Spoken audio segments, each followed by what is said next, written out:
বিখ্যাত মানুষের মৃত্যুটা খুব আশ্চর্যজনক ভাবে ঘটে।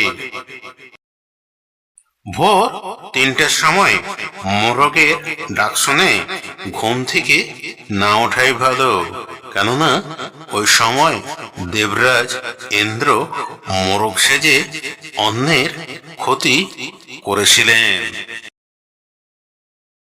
শরীরচর্চা করলেই যে অঙ্গের দৈর্ঘ্য বাড়বে এ ধারণাটা সম্পূর্ণ ভুল, কেননা ছাগলের লেজ 1000বার নাড়ায় তার লেজ ছোটই থাকে, আর হনুমানের লেজ এত বড় যে তাকে নাড়াবার ক্ষমতাই থাকে না, হাত দিয়ে সরাতে হয়। যাদের টাক মাথা তারা ঘাড়ের লম্বা চুল রাখে যাতে টাকটা ছোট লাগে দেখতে।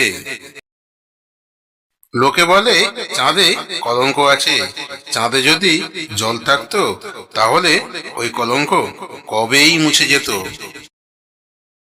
আমার চ্যানেলটি লাইক, কমেন্ট ও শেয়ার করুন। প্রতিদিন নতুন নতুন ভিডিও পেতে সাবস্ক্রাইব করে পাশে থাকা বেল আইকনটি বাজিয়ে দিন। ধন্যবাদ।